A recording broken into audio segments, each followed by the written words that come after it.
For decades now, we've had a means of propulsion infinitely more eco-friendly than anything electrical. Hydrogen fuel cell models, such as this Hyundai Nexo, emit nothing more harmful than water and would make far more sense than any EV if they were cheaper and had a better developed fueling infrastructure to support likely owners. In the future that'll change, and when it does, this car shows just how ready Hyundai is to respond. So, what's it like? Well, there's nothing particularly off-putting or complex to get to grips with here. Click on the start button, and apart from an irritating little chime, there's a kind of silence you'll get from a full electric car. But the technology here, of course, is very different. The powertrain's built around a fuel cell of Hyundai's own design, comprising of a cathode, an anode, and a polymer electrolyte membrane. This sits beneath the bonnet, generating energy for a 120 PS electric motor that drives the front wheels and is also boosted by a 1.56 kilowatt-hour lithium-ion battery that harvests energy from the regenerative braking system. There are drive modes, but only two, eco and normal. Obviously, you'll need to be in normal to access what, once you're up and running, feels like reasonably eager performance. 60 from rest occupies 9.5 seconds en route to 111 miles an hour. That'll be sufficient for the needs of most owners, but it's distinctly unremarkable in EV terms. An I-Pace, say, would sprint to that figure in half the time. And the car does rather run out of puff once you approach the legal limit. Of more interest to an eco-minded potential operator is the news that the Nexo cleans the air around it as it drives, its air filtration system removing particles down to the level of 2.5 parts per million. Hyundai, unlike its rival Toyota, has decided to clothe its fuel cell technology in the fashionable shape of an SUV, but it's one with its own rather distinct visual identity. The front end is modelled around what Hyundai calls purist composite light, with triangular headlights below slim upper daytime running light strips, both of which flow into a wider version of the brand's signature cascading grille. The Nexo is slightly bigger than its battery-powered Kona electric showroom stablemate, but at 4.67 metres long, it's still not much larger than something like a Volkswagen Tiguan or a Volvo XC40. The styling is quite sleek in a conservative kind of way, with a rising belt line and a falling silhouette for the thin, floating style roof. Let's take a seat inside. Here it's like no Hyundai you'll ever have previously sat in. There's a high-rise centre console that incorporates the 4 auto gearbox buttons and the electronic handbrake switch. This silvered surface is absolutely peppered with little switches. We counted over 40, and it flows up into a 12.3-inch central infotainment screen. You view a further TFT display through this curiously shaped two-spoke wheel, and everything feels quite grey and quite clinical. This instrument cluster monitor has circular graphics for its power gauge and speedometer display, plus there's a customisable centre section. The centre stack screen, meanwhile, which is navigable via touch or via this lower rotary dial, usually displays in this split screen format, so you can view things like fuel cell information, navigation mapping and audio settings all at once.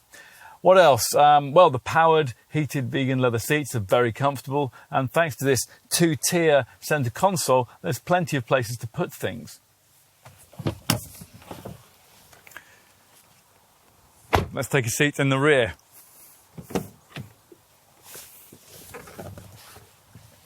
Where space isn't noticeably compromised to a huge extent by the sophisticated engineering beneath the floor. It should seem adequately spacious to you, providing you're comparing it to an upper mid-sized SUV rather than a properly large one. There's 740 mils of legroom and 930 mils of headroom. Respective figures that, to give you some perspective, are a little more and a little less than an Audi Q5. Out back, the powered tailgate rises to reveal a boot with a 461 litre capacity. Now that's some way off the class standard for conventionally powered upper mid-sized SUVs. It's inevitably compromised by the large battery beneath the cargo area floor. If the difficulty of refuelling this Nexo didn't put you off owning one, then the £70,000 asking price very well might. There's only one Nexo trim level available, Premium SE, and that includes just about everything that you could want, including 19-inch alloy wheels, full LED headlights and powered door handles. Inside there's heated and ventilated seats which are trimmed in vegan leather. There's a rather small sunroof, a premium Krell audio system and one of the best surround view camera systems that we've ever seen. Plus, there's lots of safety kit, including, of course, autonomous braking. That's Hyundai's forward safety active assist system. You also get a blind spot view monitor, which, rather nattily, when you flick the indicator, uses cameras to show in the instrument display a live image of what's in your C-pillar blind spot. Like its direct rival, Toyota's second-generation Mirai, the Nexo's hydrogen fuel load is split between 3 H2 tanks, rather like scuba diving cylinders positioned either side of the rear axle. These can be topped up via a port above the rear wheel arch and store up to 6.3 kilos of hydrogen at a pressure of up to 700 bar. That's fractionally less than the capacity of a Mark II Mirai, as is the driving range, WLTP rated at 413 miles. That's 27 miles less than the Toyota. To get anywhere close to that, you'll need to do the majority of the driving in the provided eco mode. So, how does fuel cell technology actually work? Well, the idea is that stored hydrogen is channeled through a fuel cell stack together with oxygen from the ambient air. This creates a chemical reaction which generates only electricity, heat and water, the latter exiting through an exhaust tip positioned below the rear bumper. You can see how everything's working and monitor key efficiency via various informative displays on the centre dash screen. What about filling up? Well, that'll be a new experience for you to get to grips with. A hydrogen refill takes about the same time as filling the tank of a conventional combustion engine, petrol diesel model, around 5 minutes. That's the good news. The bad news is that finding a hydrogen station to facilitate that process is likely to be a challenge. At the time of this test in autumn 2020, there were just 12 operational hydrogen fuel stations in the UK, with 7 more available on private land which require special requests for access. Forget electric cars. The vehicles your children will one day be driving will be hydrogen fuel cell powered. Hopefully for the sake of our planet anyway.